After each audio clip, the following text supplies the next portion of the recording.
better than this.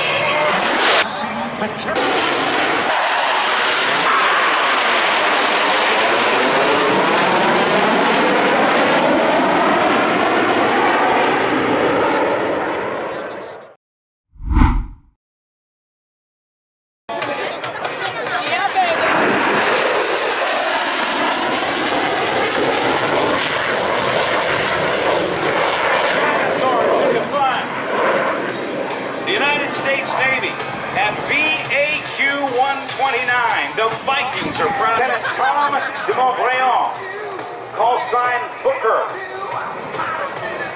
as this variant of the Navy Super Hornet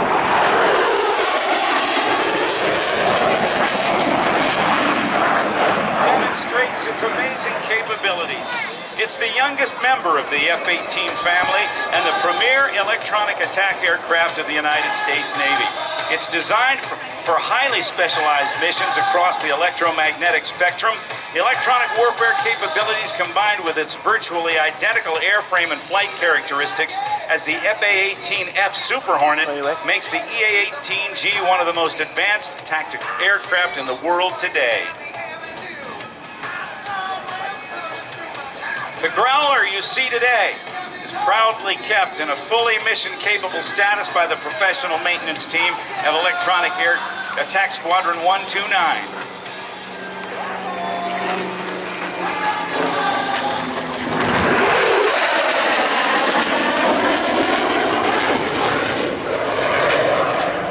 This aircraft has some very unique capabilities.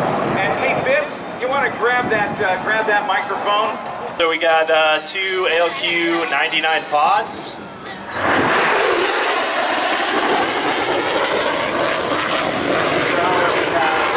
We carry ARM, which is an air-to-ground surface missile, and then we also carry the AIM-120 AMRA, which is an air-to-air missile. So basically, they can go past really quick. The other way is if we are up high, if there are clouds in the sky, which, unlike today, you're not able to see it. Well, ladies and gentlemen, the formation you see approaching from the right is the first pass.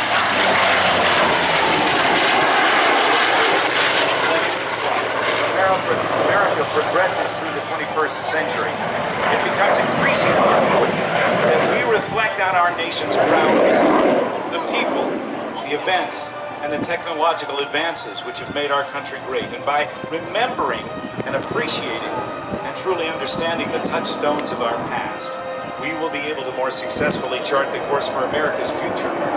And with this thought in mind, the Commander-Chief of Naval Air Training, known as Sinatra, authorized the development of the Sinatra Legacy Flight, a dynamic flight demonstration program designed to keep naval aviation's ties to its proud heritage alive and vital. And under this program, vintage trading aircraft and warbirds from naval aviation's past are flown alongside the high-tech training aircraft of the present day.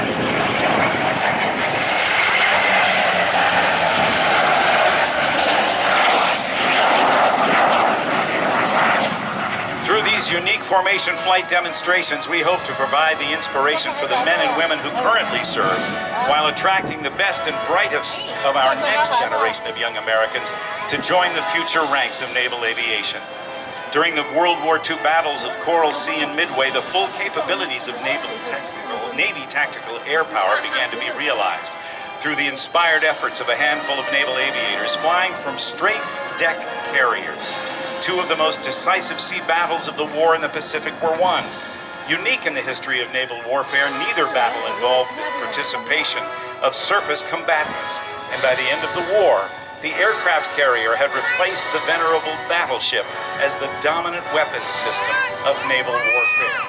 At the controls of the F4U Corsair, the Korean War hero, Scott Scooter Yoak, one of the premier warbird pilots of our country, and once again in the Super Hornet, the Growler, I should say, Lieutenant Jeff Ryder and Lieutenant Tom de Montbreon.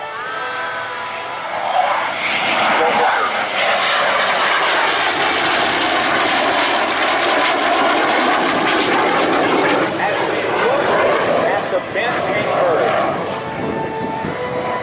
that was the fastest plane of its type when it was first flown in 1940. And it This thing is awesome. remained in production actually until either late 1952 or early 1953, if you say when it came off the production line versus when it was delivered to the French Air Force, making it the longest production run of any single-engine, piston-driven aircraft in the history of the military. That bent wing was there for a reason, wasn't it? It was indeed. That huge 2,000 horsepower motor swung a 13-foot plus diameter propeller to absorb that horsepower.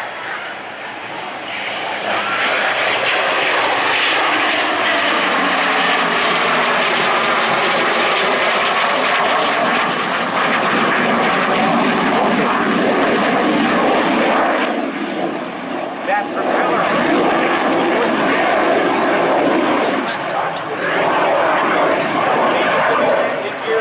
strong enough but light enough to withstand those controlled crashes.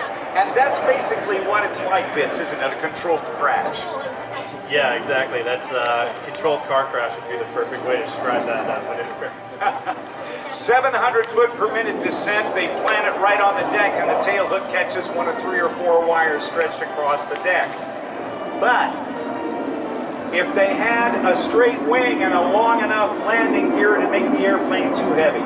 So Vought took advantage of a very, very important aerodynamic principle, extended the wing from when they bent the wing down from the lowest point, and then bent the wing back up. Ladies and gentlemen, from directly behind you, here comes the final pass of the United States Navy's legacy flight. Avengers. It is.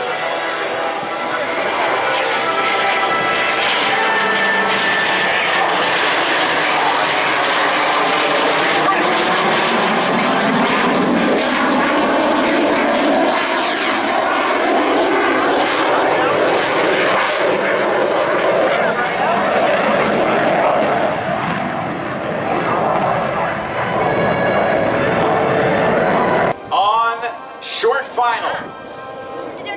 There's the bent wing bird. Oh yeah, this too.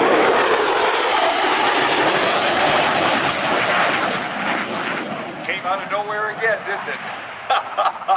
That one I know about.